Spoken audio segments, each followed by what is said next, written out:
press conference room.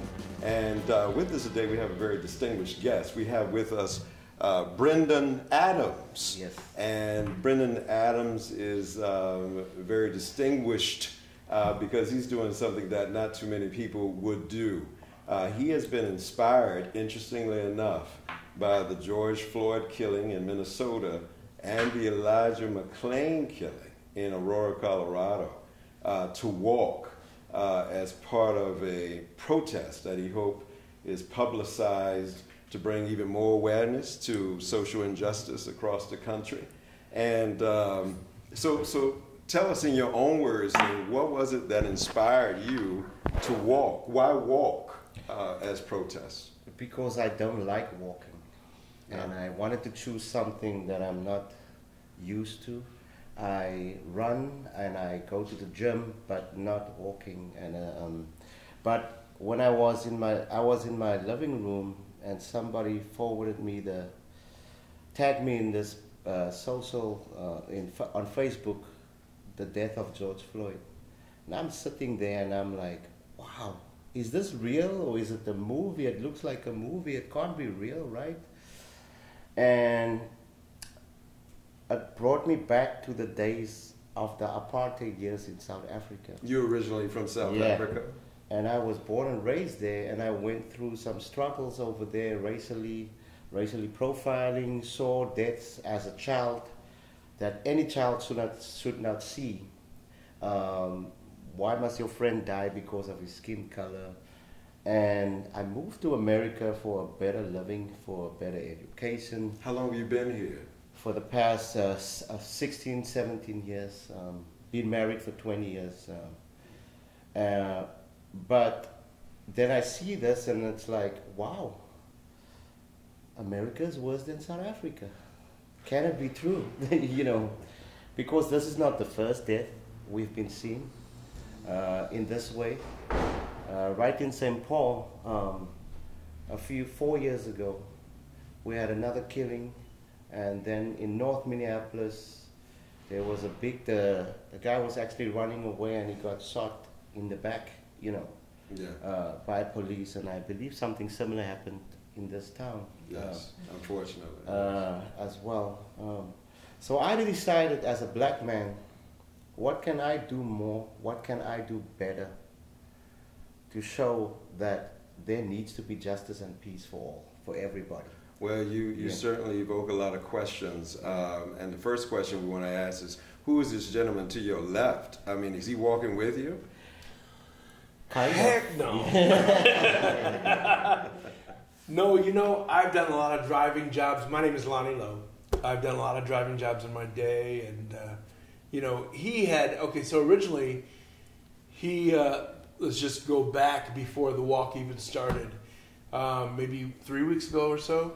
Yeah. He had put his car in the shop, figured and he lives in Bloomington, a suburb of Minneapolis, which is around 90-something. I can't remember, 90-something. And then he was going to walk down the Lake Street, which is 30th, basically.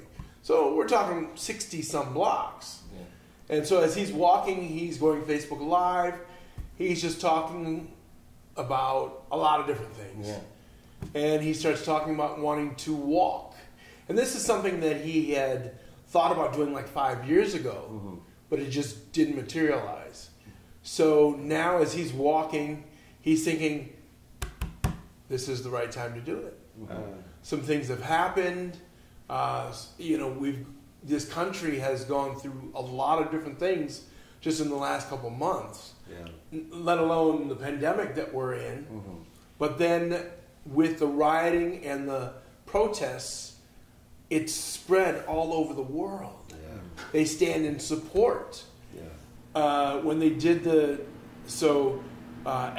Sharpton came up a couple times to Minneapolis, and he said, you know, I've seen a lot of protests in my day, but I've never seen anything like this before.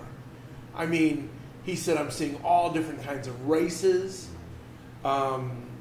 joining in this, but I'm seeing people in Tokyo and in the Netherlands, and they're holding up BLM signs and talking about, you know, the killing of black men. And I mean, they're talking about this all over the world. Yeah. This has never happened. Yeah. Never happened in our history of the world. Yeah. You know? Yeah. And of course, we've got social media. We've got things that it's a lot easier to get the information across. But people are saying, you know what? This needs to stop, and stop now. And that is a very important message, obviously. And even more basic, what do you do with Brendan Adams on this journey? So I'm the heavy. No, I'm just kidding. Well, so he's walking, and I'm driving behind him, roughly 2, 3, 4 miles an hour. That's rough. That's rough. That's that a requires a lot hard of job. patience. You must be a real friend, unless he's paying you something. Well, you know, we started out, there's no book on how to do this. So we weren't quite sure what we were going to do, how we were going to do this. I reached out on Facebook Live, hey, if I do this, I'm probably going to need somebody to drive behind me. And that's how Lonnie Lowe stepped up. And he stepped up. Right. But I got to tell you, when he said that, I'm thinking, oh yeah, I'm not going to drive behind him. That sounds crazy. But you're doing it. I prayed about it, and here I am. You know, there have been a couple of people that have walked for injustice and various causes. But Brendan had an idea. He wanted to, not just for police brutality against black people, but justice and peace for all. Yeah. What do you hope to accomplish then from walking from Minnesota to Aurora? And then why, we also want you to know what inspired you in Minnesota and why is your destination Aurora, Colorado? So it started off at the Goerge Floyd, and then I walked to the state capital of Minnesota, and I basically knelt down in front of that for 8 minutes 90 seconds on my one knee, and it's easy to point fingers at everybody else. So I decided, what can I do, Brendan Adams? What can I do more? Because I felt for years I've been hiding and running away from these things. What can I do more to make people that looks like us be safer out in this world? And I decided I need to do something that I don't like, first of all. I don't like walking, like I said. And because walking, these distances, you need patience, you need endurance, you need faith. Yeah. Because there's times I ask myself, are you crazy? And then I realized along the way to have hard conversations with people, 2 days ago I prayed with a farmer, just reached out to, I saw him over there and I waved, hey, how you doing? So that he doesn't get startled. Yeah. And I said, can I pray with you? And he's like, yes, I just prayed for my crops. Because his crops is not growing like it's supposed to. And we prayed together and he asked me what I did and what I stood for, why am I doing this? And we had a nice conversation. You obviously didn't see 100% what I'm seeing, but I felt walking away there, I left and planted the seed, of conversation of reconciliation. The same later in that day, just like 5 miles out of that town in Chester, Harmony, a truck pulled up next to us. He saw the sticker, prayer walk. He looked at Lonnie first, he looked at me, and he sped off, and all that black smoke came in me, And then he turned around about 100 meters ahead, and I'm like, oh boy, something might be wrong. Why is he coming back? Yeah, why is he coming back? And then he showed me this sign. You probably know what is the white nationalist sign, And he had a swastika in his hand. So obviously this is part of the reason why I'm walking, And he meant evil, I just waved at him,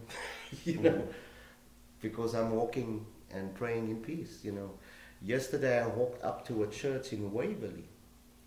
And I'm like, okay, I want to have hard conversations on this journey, And I luckily the pastor got me by the door, you know, as if to say, you're not coming in here, you know.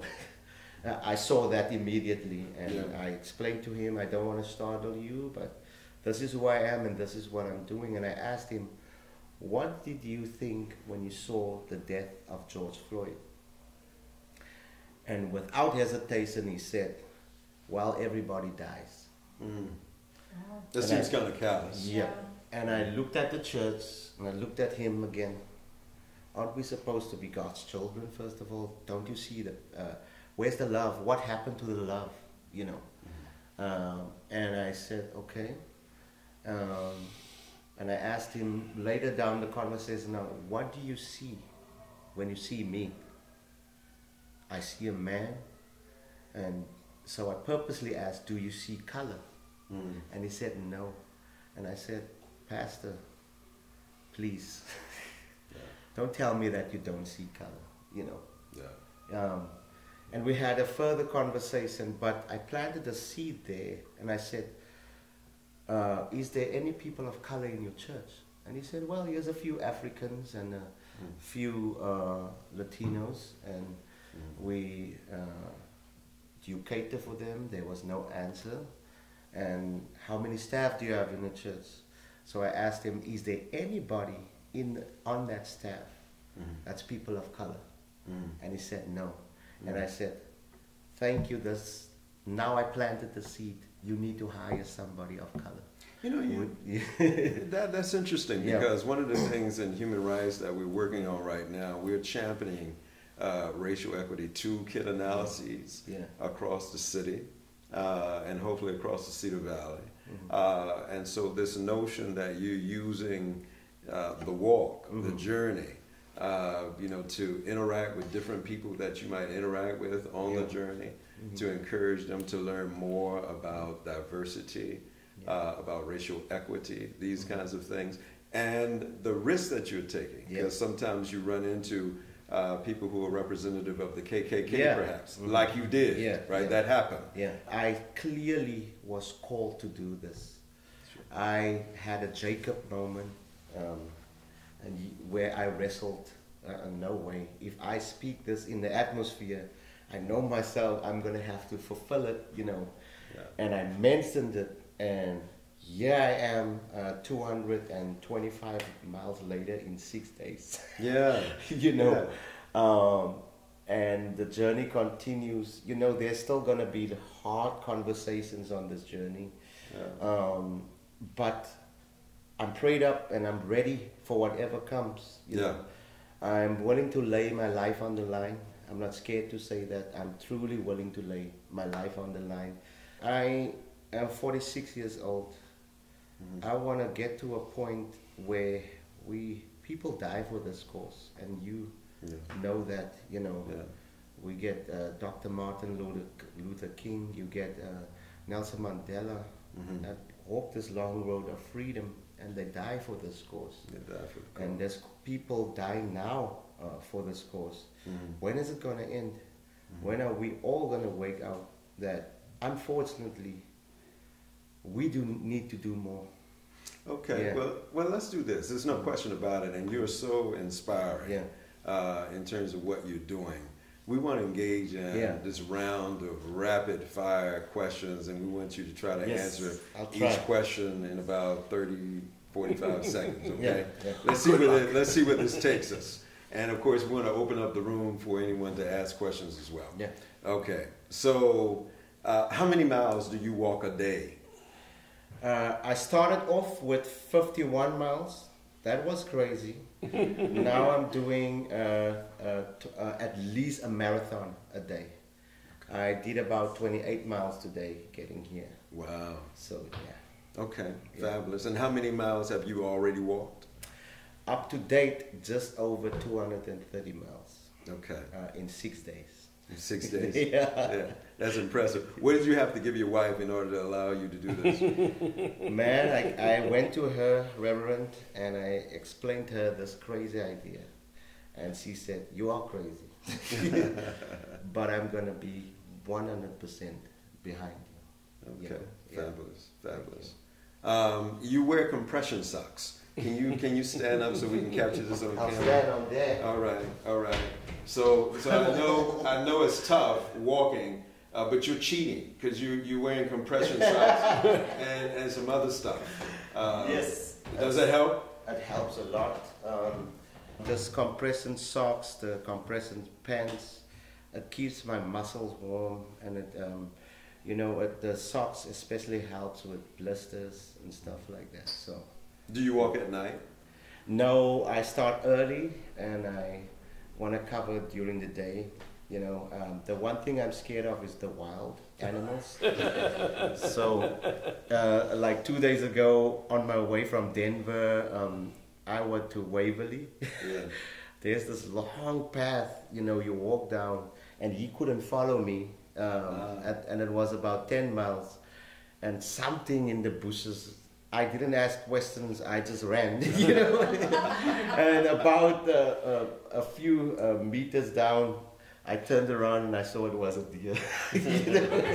So you're on the way to Aurora, and there may be other questions that would come out of this too. Elija McClain, what did that mean to you when you heard about Elija McClain being killed? Wow. Crazy. I looked at the video a couple of times, and you try to make sense out of this no sense, Yeah. Maybe you can explain what this is for the viewing audience. What was the scenario surrounding Elija McClain? Who was he, and what happened to him? He was a young man. He had slight autism, and he obviously, to keep safe, he has music in his ears, and he had a ski mask on, during a hot day. To some people it will look suspicious, For me, that I worked with special needs children, and it would be normal. But the mere fact that the police did not have training about the situation. If you startle any special needs autism person, they're gonna freak out immediately. Yeah. But even when he freaked out, he tried to get away. Leave me alone, leave me alone. And did he apologize? Yes. Too, right? And I'm sorry, officer. And you could clearly see, even if you don't know this guy, you could clearly see there's something wrong, and they did not want to pick that up. Yeah. That he was a little different. Yeah. And then another black man killed, Then Aurora's, there's so many. A week ago, they pulled out these two girls and held them gunpoint for doing nothing. And then this family, they had a 6-year-old mother and father and an older brother on the ground in a minivan, saying that they stole a motorbike. Yeah, it was a case of mistaken identity. I think the motorcycle had the same license plate number as the vehicle or something like that. I don't know. And they had everybody at gunpoint, So Aurora is becoming even bigger than what we expected, The Elija McClain is already huge.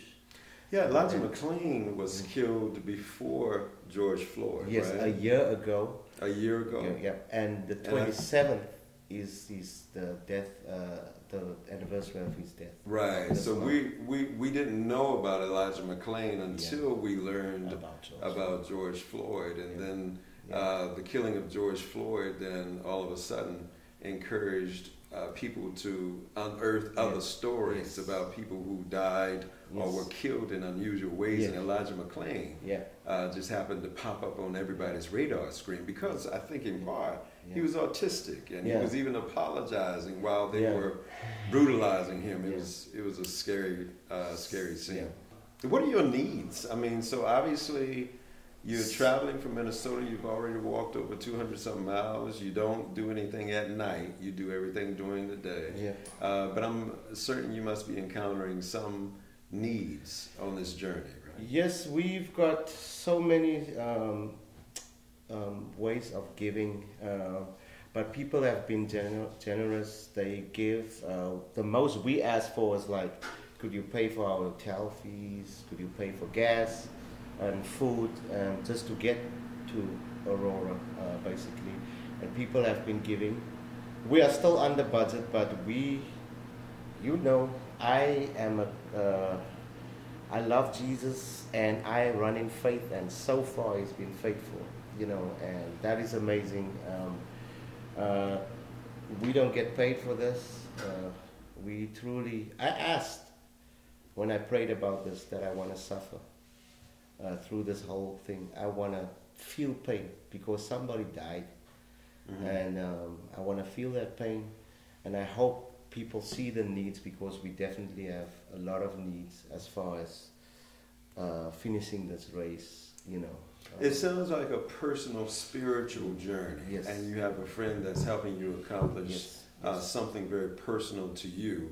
Obviously, a lot of people can relate to it, but I'm wondering, do you have any support from larger organizations like Black Lives Matter or anything like that? No, not yet. Hopefully they will.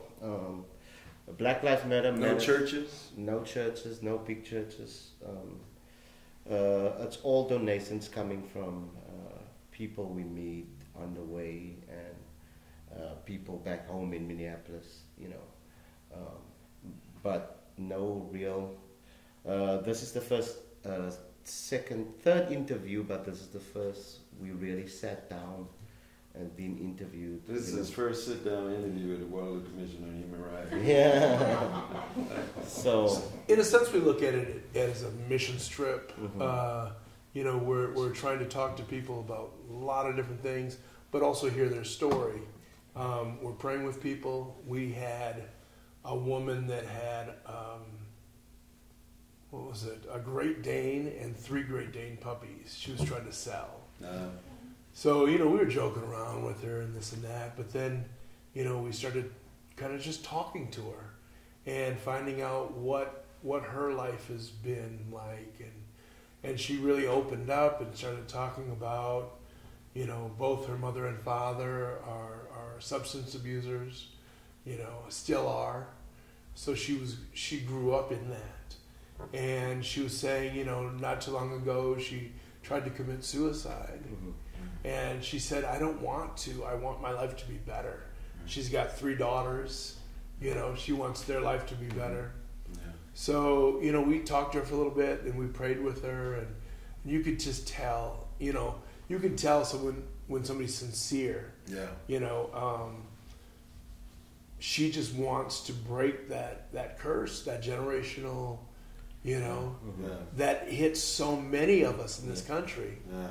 I mean, I'm sure it happens all over the world, but this country, we know this country, so well, yeah, it just abusers abuse. Yeah. A lot of times it just keeps getting passed down, and and that's one of and then Tama, Iowa. The reservation. Native American. Sure. A woman disappeared there recently, and Jeff, the guy that interviewed me along the road, Jeff Reynolds. I mentioned that we're also working for Native women that are getting kidnapped and sold to sex trafficking. Yeah, and that is our next stop, actually, next walk tomorrow. Okay. So just to, even if I can't talk to anybody, I just want to be there and bring awareness, because we tend to forget that,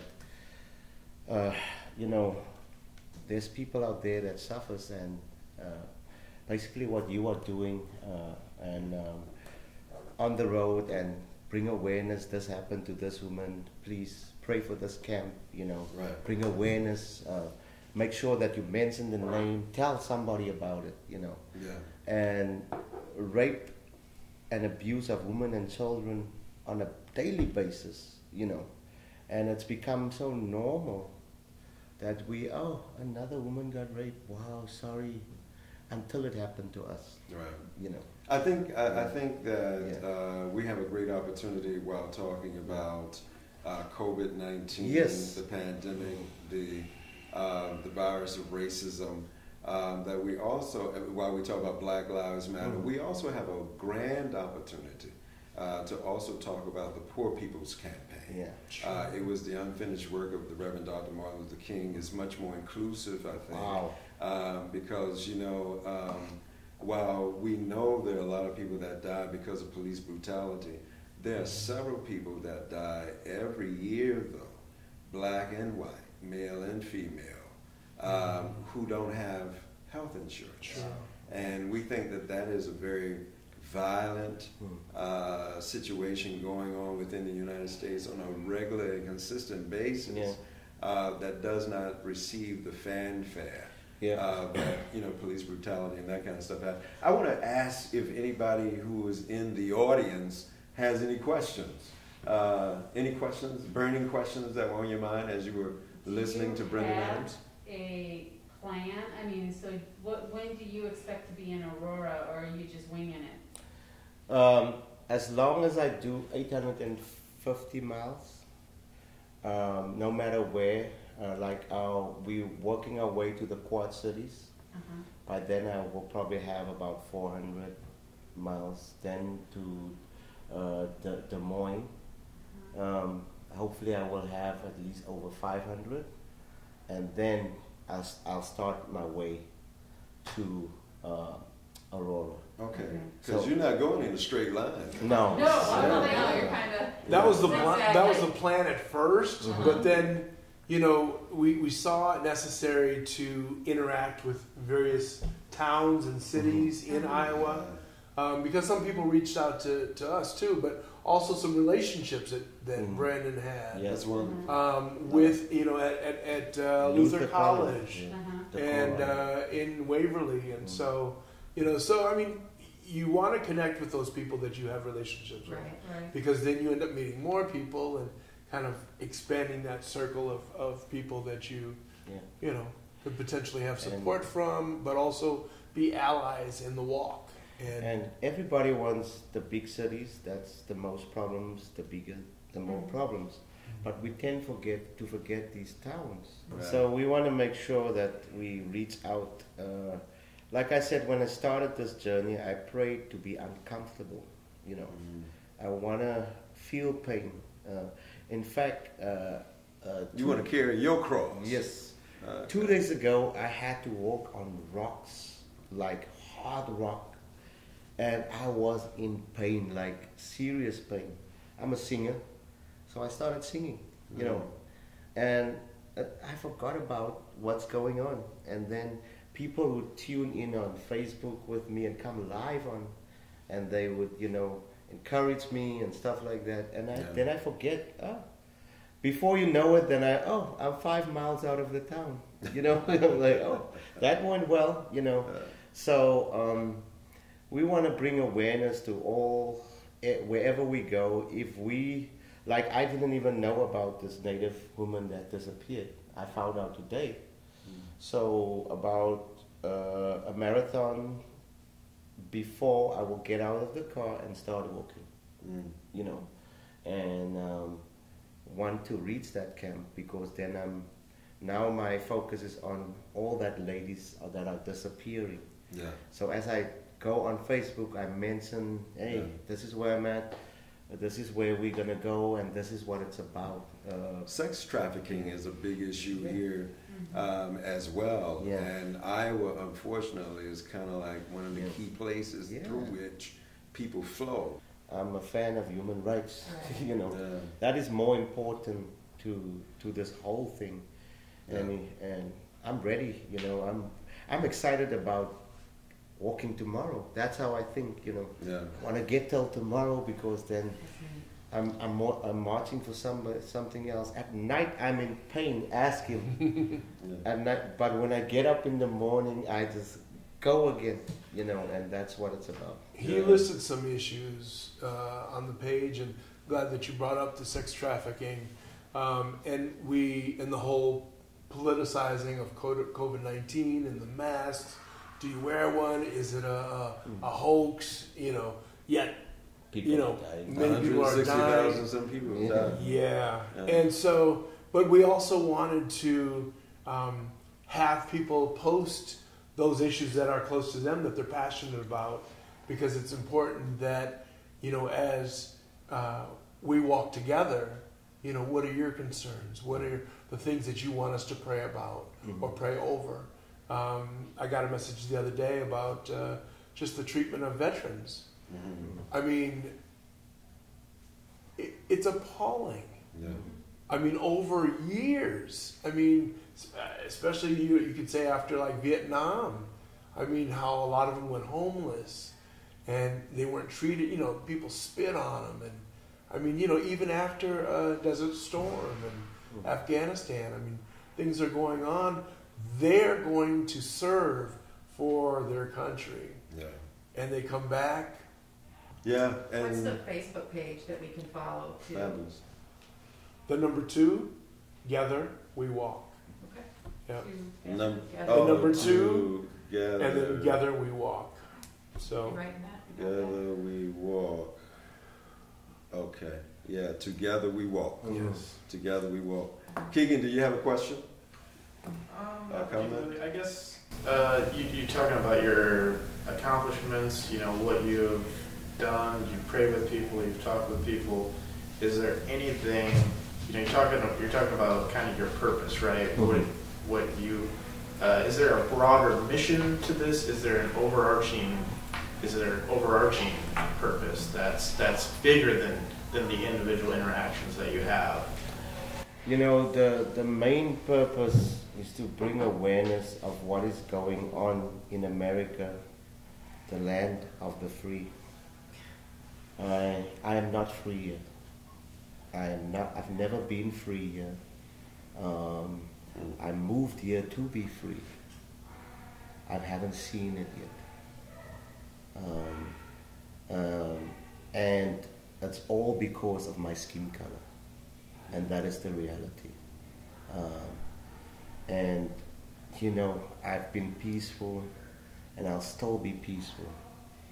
This is out of love that I'm doing this, and I will stand on the ground that I will walk for the next generation. I might not see change, and you guys might not see change, but change will come maybe in 10 years' time because you took the time to fight for justice and peace for everybody.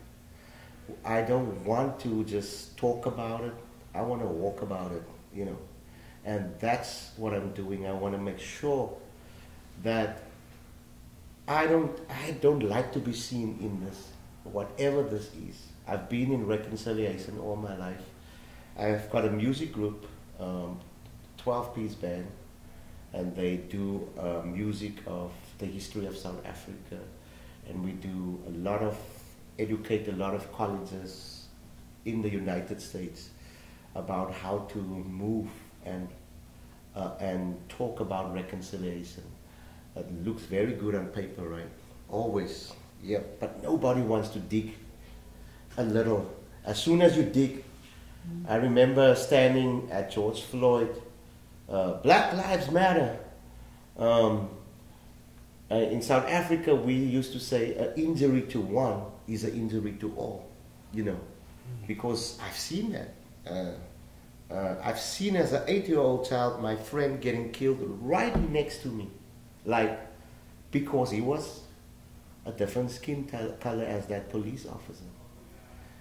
I'm here to tell the story. I'm lucky I got away because I was supposed to be next, So, when is it going to stop?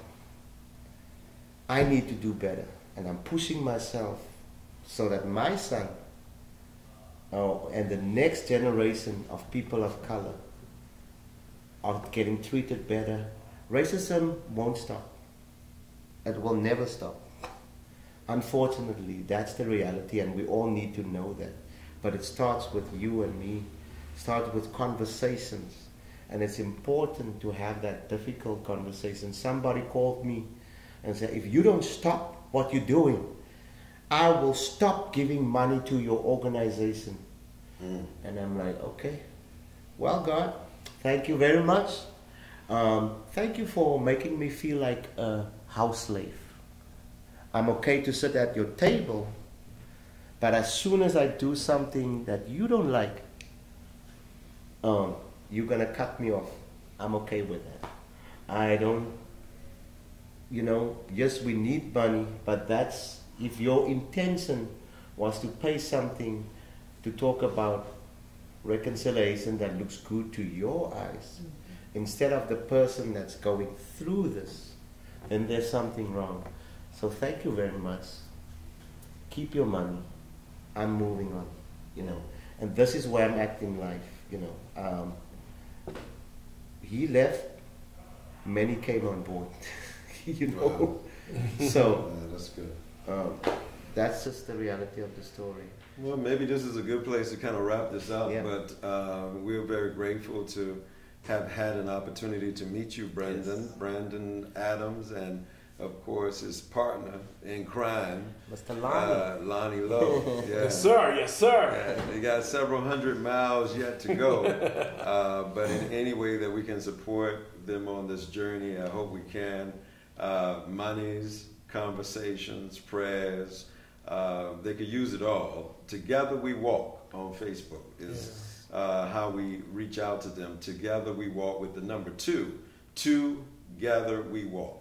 And again, Brother Adams, we're glad to meet you. Thank you. We're glad that you're here. And we hope that there's something that we can do to send you off on your journey.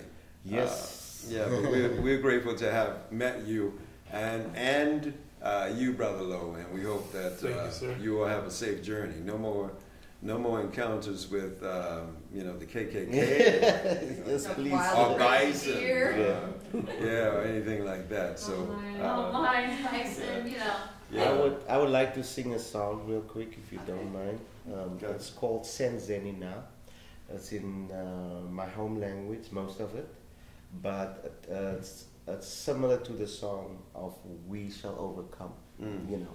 Very close to that, and that's how I grew up.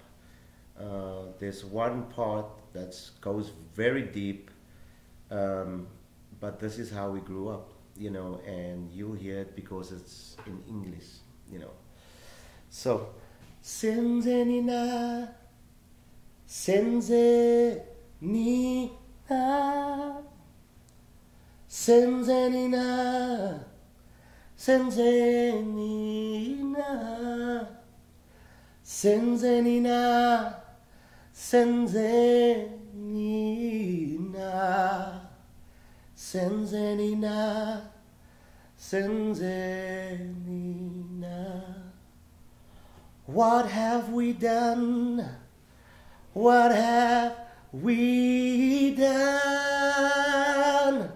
What have we done? What have we done? What have we done? What have we done? What have we done? What have we done? The only sin is the color of my skin. The only sin because I am black. The only sin is the color of my skin.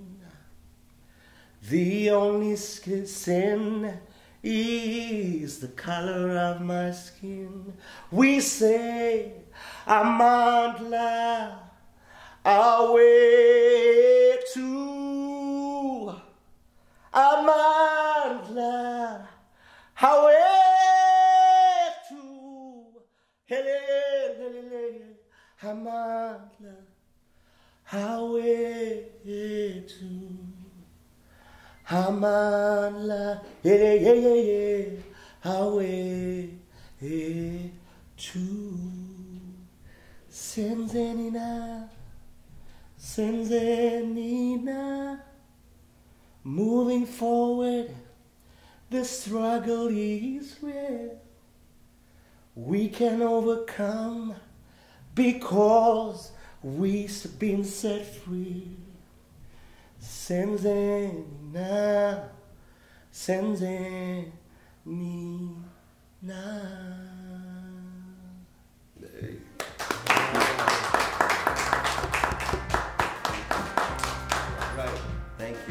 see you, sir. It's good to be here. Yeah. All right.